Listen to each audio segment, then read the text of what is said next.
Günəğurla komandası bu dəfə sizə kübarlığı və özünə məxsus özəlliyi ilə səhnədə öz yeri olan Respublikanın əməkdar artisti İlkin Əhmədovun həyat hekayəsini vərəqləyəcək. Sənətçi haqqında bilmədiklərinizi biz sizə təqdim edəcəyik. Uşaqlığından ailəsində və məktəbdə həmyaşıdları arasında seçilən Əhmədov müxtəlif tədbirlərdə yer alıb. Ailəsindən və məktəb kollektivindən aldığı dəstək İlkinin bu sənətə gəlməsində bilavasitə rol oynadı. Amma uşaqlığı heç də asan keçməyib, başına çox hadisələr gəlib. Sanki fəlakətlər onun taleyinə yazılıb. Amma onun güclü iradəsi elə uşaq yaşlarından olub. Hətta uşaq yaşlarında böyük bir fəlakətlə üz-üzə gəlib. Səhhətində çox ciddi problemlər yaşayıb. Yaşadığı travmalar günü bu gündə onu qara-qara izləyir. İllər keçsə də hələ də əziyyət çəkir. Hər daim onu gülərüz və xoşbəxt görmüşük mavi ekranlarda. Amma iç dünyasında bir kədər var ki, həyatı boyu onu izləyir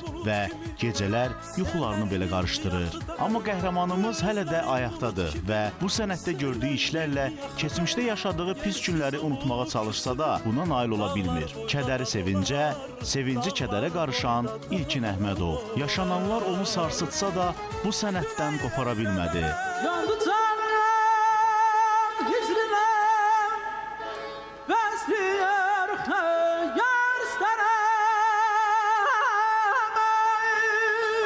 Teatrda canlandırdığı obrazlar İlkini müəyyən vaxtdan sonra televiziyaya gətirdi. 2000-ci ildən sonra Əhmədov televiziyada müxtəlif reklam və film layihələrində iştirak etdi. 2004-cü ildən peşəkar səhnədə, muğam sənətindədir. 2005-2006-cı illərdə Heydər Əliyev Fondunun dəstəyi ilə keçirilən 1-ci televiziya muğam müsabiqəsində 2-ci yer. 2009-cu ildən Azərbaycan Opera və Balet Teatrında solistdir. Dürüstlüyü və səmimiyyəti ilə seçilənlərdən olan İlkin Əhmədov keçmişini də unutmayıb. Çətin günlər keçirən insanlar keçmişini heç vaxt unutmamalıdır. O, keçmişini unutmadığı üçün bugün özünü təsdiqləmiş, gördüyü işlərlə seçilənlər arasındadır. İlkin Əhmədov həm sənətdə, həm də ətrafında hörmət qazanmış, gördüyü işlərlə könülləri fəth etmiş bir sənətçidir.